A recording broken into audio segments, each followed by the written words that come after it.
It's hard to avoid Jenny McCarthy these days. The former hostess of MTV's Singled Out was at Macy's department store in New York City Tuesday, lending her super sexy image to a 70s classic, Candy's shoes. The whole 70s thing is really big lately, and I'm really glad. I'm really proud. Get the shoe, man. I polished my toenails.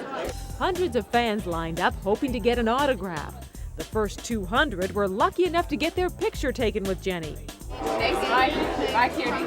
These days, the brassy ex-Playboy centerfold is keeping very busy.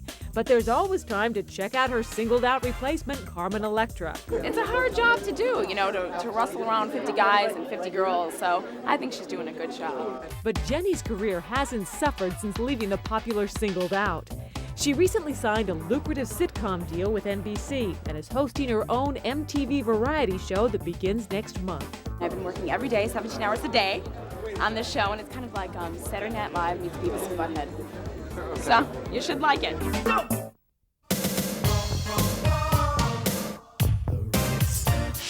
In 1991, the New Kids on the Block were the richest kids on the block, the highest paid entertainers in America, and their lead singer was Donnie Wahlberg.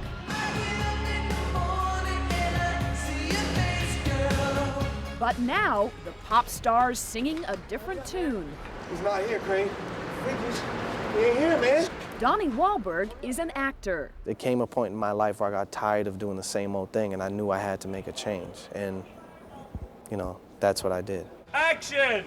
When it comes to acting, the 27-year-old is once again the new kid on the block. But Donnie's career is on a roll. Second, man. Clark, you never said nothing to me about killing no kids. He co-starred in Ransom last year as Cubby, the good-hearted kidnapper. And now he's wrapped up a new thriller called Body Count, along with funny man John Leguizamo. And here's Donnie. Just practicing my dance routine for me and John. We got a sequence where we just dance. Wahlberg has hung up his dancing shoes for now, but back in 1985, music was the way out of Dorchester, a tough neighborhood in Boston where the then 15-year-old was growing up. A lot of people don't make it out of Boston, and when you're growing up in the streets of Boston, you start getting in trouble. I mean, crime finds you, you know. Body Count's director, Robert Patton Spruill, grew up with Wahlberg. Donnie definitely was a scrapper back in the day, you know. Was he a bad kid? Never. Never. Donnie's mom, Alma, says her son's drive, and yes, maybe some toughness, helped make the New Kids on the Block the unimaginable success they became, by 1991 earning $115 million. The truth is they were good kids.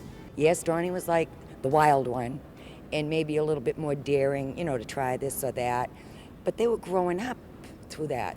Even with Donnie's reported public brawling and a charge of hotel room arson, which was later dropped, his bad boy reputation didn't seem to hurt. Donnie helped make a star of his younger brother, Marky Mark Wahlberg, by producing his first album. But by 1994, Donnie was feeling burnt out, and he retired from performing. I think it was just time to move on, you know, for New Kids on the Block. I think we had sort of done all that we could do for the time being. Tank was coming after you. Flash forward 2 years, and now Donnie Wahlberg is playing tough for a living. First in a straight-to-video film called Bullet, then in his well-received role in Ransom, and next as a robber in Body Count. You know, he had his rumble days, but that's also what makes him so appealing. Everyone likes the tougher guy, the sweet, tough guy. But doing Ransom did leave the new actor with one problem. I saw Ransom with Marky, and, you know, Marky has a great physique, and, you know, we were watching it, and when I first came on camera, on the screen, Marky said, "Wow, you look like Fat Joe." I had gained so much weight and stuff that I just decided again to make a change in my life. And I lost 19 pounds, got a few muscles now, and I feel better, you know. So now is it time for New Kids on the Block to get back together? After all, that other former kids group, New Edition, has done it. I play golf and work out with Johnny Gill from New Edition, and you know, he always tells me, "Man, it's time for your reunion too. You could do it." But it's time for the New Edition reunion. It's not time for New Kids on the Block reunion. You know, someday maybe.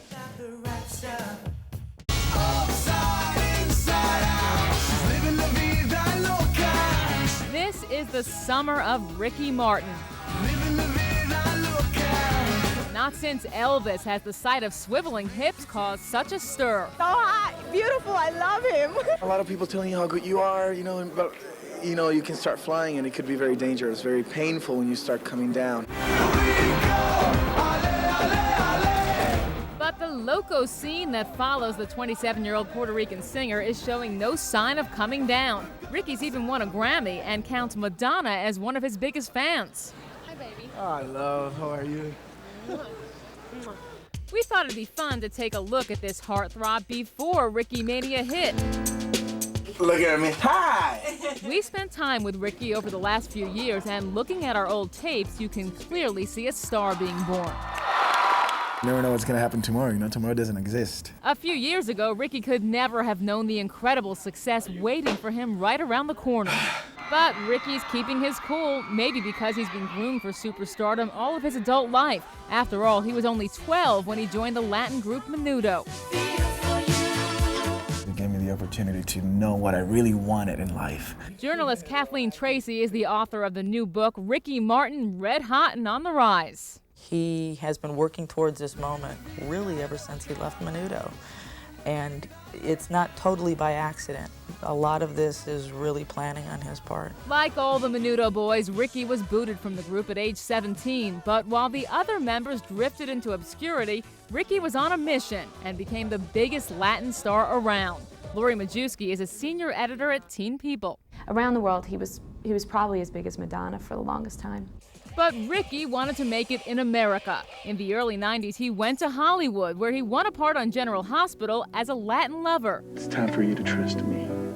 During his General Hospital days, Ricky gave our cameras an all-access pass behind the scenes, from the rehearsals I am not prepared to live my life without you. to the tapings. Hey, you ready?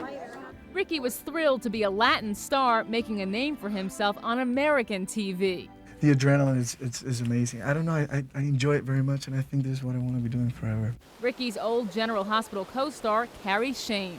I think he was in a time of experimenting at that point in his life and really figuring out what he wanted to do. In my life. The next time we met up with Ricky was in 1996, when another of his dreams came true. I am one with the gods and heaven is near. Ricky was performing on Broadway in the hit musical Les Miserables. It feels amazing to reach one of my goals,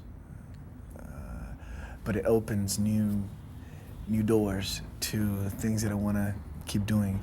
Music thrills me. Music is something that I don't want to stop doing ever. And it's with music that Ricky was to become a household name outside of Latin America. Last year, he recorded his very first album in English, and when Living La Vida Loca was unleashed, it went straight to #1.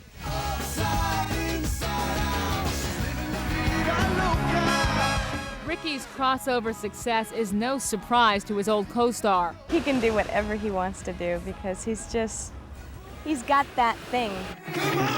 And now, Ricky's dream of only a few years ago is a reality. I want to bring my music all over the world.